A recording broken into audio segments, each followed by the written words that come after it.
When Disney announced its newest batch of films a few years ago, the one that got me the most hyped was Pixar's Soul.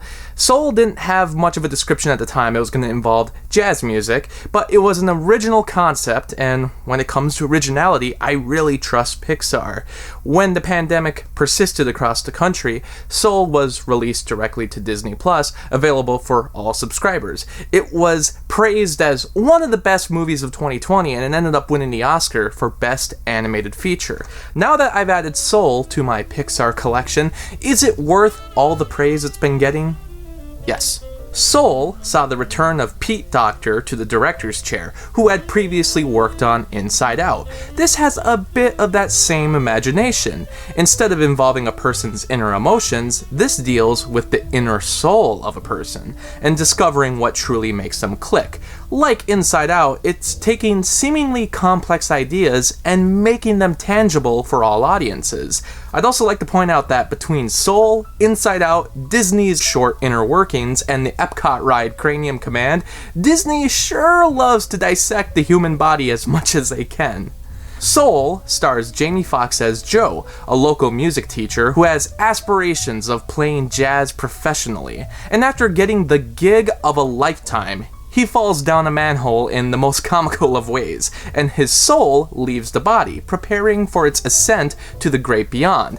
But unprepared, he scurries out of line, runs into a different soul who's never been born, Tina Fey's character named 22, and together they plan to trick the system to bring Joe back to life. I love these Pete Docter movies where common concepts, things that we've thought about ever since we were kids or read stories about, become so practical for our visual pleasure. With Monsters, Inc., it was the fact that all the doors were in a literal factory that could lead to any child's bedroom. And with Inside Out, it was the emotional color of the memories being tossed around in this mechanical facility. And with Soul, the actual spark that signifies a person's passion is symbolized by a badge the soul earns. I kind of like that the soul is connected to an individual's desires and what makes them happy, and it's not necessarily the same as an individual's purpose. This world has a basic color scheme that makes the surroundings seem huge and spacious, which is an atmosphere that helps to make the movie larger than literal life, but with an ominous feeling that's powerful and succumbing. Pixar's animation has the ability to create lifelike creations at this point, and with Joe and the human characters, they certainly have textures and lighting that looks like the real world, but they still make unique designs that could only be found in the animated universe. I also like that with the animator's skills that make the character movements so flawlessly fluent, they still opt to have quicker paced action that reminds me of the golden age of cartoons. I especially love the Jerrys, who are 2D and flat in their appearance, which makes for some funny interactions. This visual perspective is not anything I've seen in a computer animated film up to this point, so it's a treat for the eyes. They take advantage of some great metaphors. For instance, they head to the Zone, a place where lost souls get trapped, and where other souls in a meditative stance enter through a trance. In straightforward terms, it's the place where depressed people bury themselves, and also where meditators and spiritual beings find an escape. You know when someone is meditating and connecting with the energy around them? Well, they actually go here! They even meet up with the soul of a hippie, who helps guide them back to Earth. There's something fascinating about this place, because people who are depressed and those who have found enlightenment can be located in the same area. At one point, the souls make it to Earth, but 22 accidentally goes into Joe's body, and Joe's soul accidentally goes into a cat. Usually when this happens, I'm amused, but a bit disappointed that it's yet another barrier the plot needs to get around, and the humor never seems long-lasting. However, I need to trust the people at Pixar more because this leads to a lot of funny gags, and it gives a chance for 22 to really experience life and look at Joe's reality from a different point of view. Throughout this piece, 22 is seen as a failed soul who, after many years, has never been able to discover a real passion. It's only after discovering the very beauty of life itself does 22 get a spark. It's interesting because 22 appreciates the life they haven't received yet, while Joe is lost because he doesn't see that the idea of living is enough. Why can't life itself just be enough to spark joy? I have always been curious about free will, the idea of choices being predetermined or if they're truly our own, and where we go after death.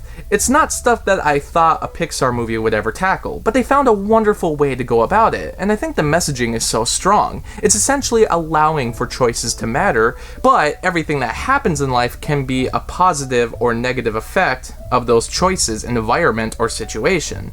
Even if something is a true passion, it doesn't necessarily mean a life needs to be built around it, or that those sparks will always lead to life-changing pathways. I relate to this, as I'm sure many do. I always want to make my passions become my purpose, but it doesn't always pan out that way. And the notion that I just need to enjoy the life that I have and not constantly look for the greener grass or hit myself on the head for not building a successful life around my passions is something I still struggle with. Granted, I don't think the overall point of the film is to take time to smell the roses, but rather an indication for those who are lost, feeling like disappointments, to remind themselves that there's more to this great big life than just being successful. It doesn't say to stop, but it does say to be content with what you got. Despite the fact that Joe does not make it big as a jazz artist, he's still a terrific piano player, and he's still changing lives at the school, and there's still room in the future for him to become a world-renowned jazz musician, but there's no reason to be down on yourself at the current moment when you're not a complete failure. The idea of success is subjective, and I think a lot of people weigh themselves down with the stress of not being quite where they want to be in life. I think it could be interpreted several different ways, but overall, this is the way I see the movie, and I see it as an optimistic point of view, even if he doesn't quite get everything that he wants in the end. Anyways, I got a lot out of this one, and I consider it one of the best of 2020. When compared to Inside Out, I do find that Inside Out is a little bit better just because I thought it did a lot more with the actual concept as far as the inner workings go and its relation to humans itself, but Soul still strikes all the chords I was hoping it would hit. I love when a movie just works instantly like that. And hey, Soul doesn't need to be as good as Inside Out. They're pretty comparable, and they have different facets that make them unique to one another. Soul is another home run for Pixar and a triumph overall.